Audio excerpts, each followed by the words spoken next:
Backstage here at Made in America.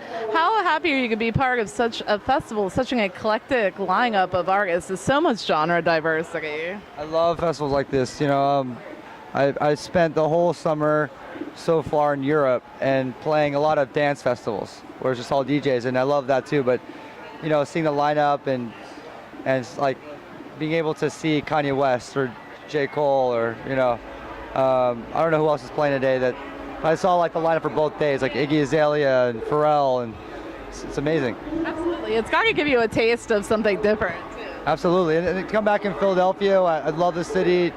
And I only usually play here like once a year, so being able to do something like this where I'm playing to a broader audience that would not normally come to my shows, maybe might be curious to see what a Steve Aoki show is. I feel really fortunate for that reason too. Can you talk a little bit about what goes into your live show? Because it's absolutely one of the most entertaining things I've seen.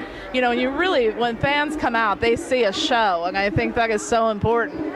Yeah, well, I mean, first of all, like my album's coming out September 30th, so on the music side of things, I'm playing a lot of brand new music, and I think for the heads out there, they get a taste of all the new exclusive, unreleased stuff. And I got great collaborations with Empire of the Sun, will.i.am, Fall Out Boy, MGK, Kid Ink, Waka Flocka, Afrojack.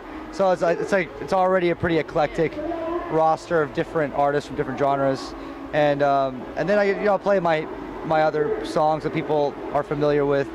And and I like to connect with the crowd. I want to find unique ways to engage with the crowd, so that they remember something unique and they have a memory to leave. Of course, I think that's what stays with audience. It's definitely what keeps them continuing to come. How do you feel overall about the changes that we've seen with EDM and its rise in popularity over the years?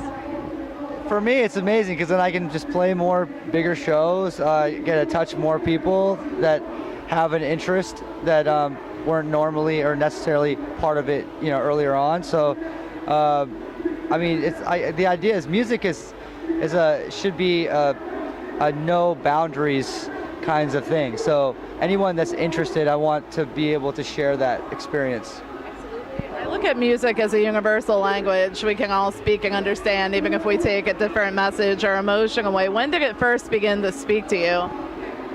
When I was a teenager and I picked up a guitar and I started playing in this really bad band, and I was part of the straight edge hardcore scene at the time, and that gave me this sense of community and lifestyle and identity that I was kind of missing at the time. Being so young, like being a tween, like you're always looking for a place where you could fit in, and that particular kind of music gave me that sense of community.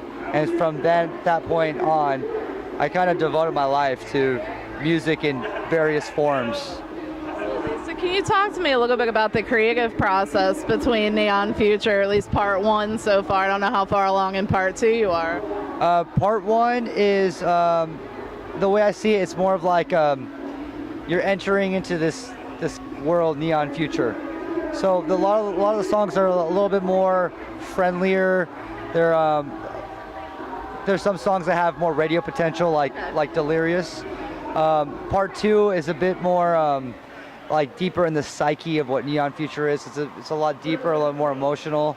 And part one, I have what I was saying earlier, like Fall Out Boy and some rappers as well, like Kid Ink, MGK, Waka Flocka.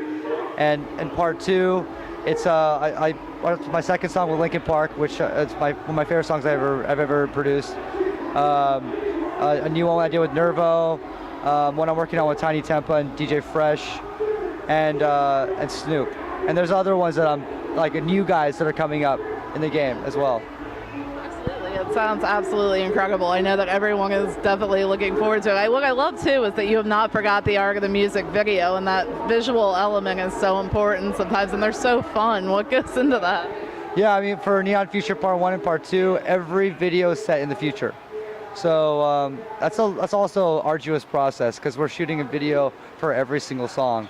So it's 16 videos, and they're all, different directors, different treatments. but all based in this neon future world. So yeah. Is there anything else that you would ever kind of do with that? Like even like I could see graphic novel kind of stuff and everything, you know, just along with that whole concept. Well, there's one thing that I'm excited about that I'm doing called Neon Future Sessions, where I'm interviewing, and I'm taking your seat, and I'm interviewing like futurists, scientists, tech people, people in technology. And you did use some samples of that on it, right? So I read that, yeah. Like Ray Kurzweil, Aubrey de Grey are on the album, and I got to interview them. I interviewed Stan Lee, interviewed Ariana Huffington, a couple other different influential people to talk about what their vision of the future is, and teamed up with Wired Magazine. They're helping produce the show, because before it was just me and my team, and now we've reached out to like a company that really understands the world that we're trying to get into. Absolutely. So how would you best define the concept? Neon future? Well, to me, it's like looking at the future in more of an optimistic way. It's bright, it's more colorful. There's a lot of opportunity. The ideas of advancing our creativity, ideas where we can live indefinitely, using technology to better our lives, things like that, and there's a lot of exciting things happening that I think we're already so far on the path, to getting there. And it's like, it sounds like science fiction, but we're on the trajectory to actually see some of these science fiction ideas come to fruition. I mean, even thinking about years and years ago as to where we are now, people would have never believed, even just, how far technology's advanced even right now. Right. I mean, mapping the human genome in the course of 11 years or whatever it was to, another great goal would be to map the human brain and then unlock all the mysteries in our brain. Because if we were able to do that, we could, first of all, just kill off a lot of the diseases that have been,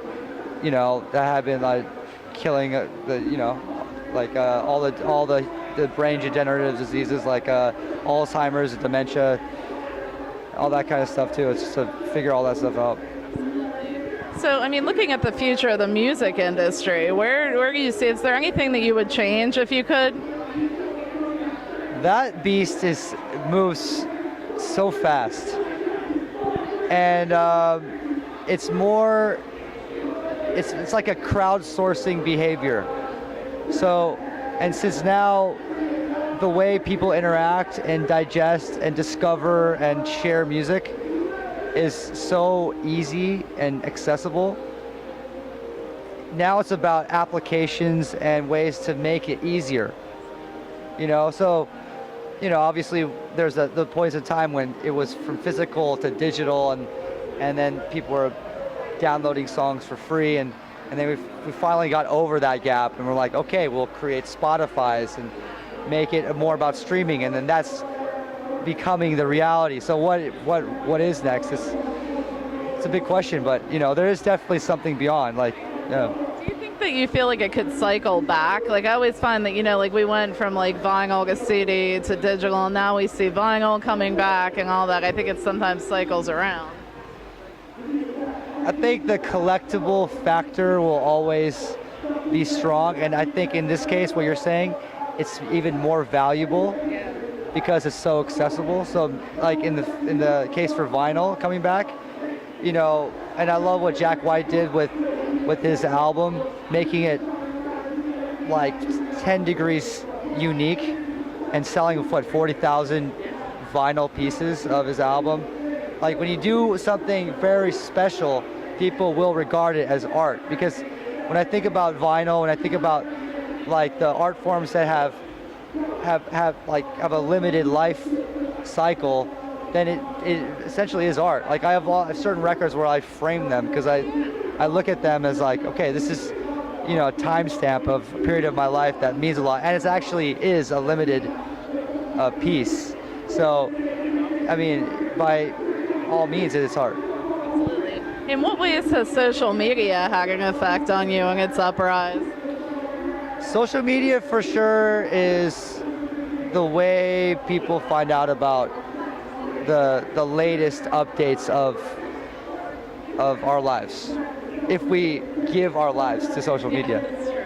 You know, like, I feel like sometimes you do have to like hand it over and they want too much. yeah, I mean, like now, I mean, my private life was like 20%, and my public life, or my private life was like, sorry, 50%, and half. And now with social media, it's my private life is just increasingly smaller, and so it's like that sacred space. It just gets more and more diminished, and I mean, it's easy to let it go to, you know, the I public. couldn't even imagine it from your perspective. From my, you know, I mean, I even find myself too addicted to it. But like, you know, I mean, when you're in the spotlight all the time, it's got to be more difficult. Yeah, you got to find out what the boundaries are, and you know, what you're okay to let go to the world. You know, because once it's out to the world, it's no longer yours. It's everyone's. So, what are the plans for you after, like, right after Made in America here? Well, I'm doing the LA Made in America tomorrow, and then I head back to Philly to do Atlantic City because one of the casinos is closing down, so I'm doing one of the last parties there.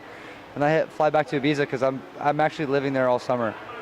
So I just came back for this crazy Labor Day weekend, Vegas and Made in America, and then I go back and finish up my residency in Ibiza. Thank you so much for taking a few minutes to speak with me. I appreciate it. Thank you.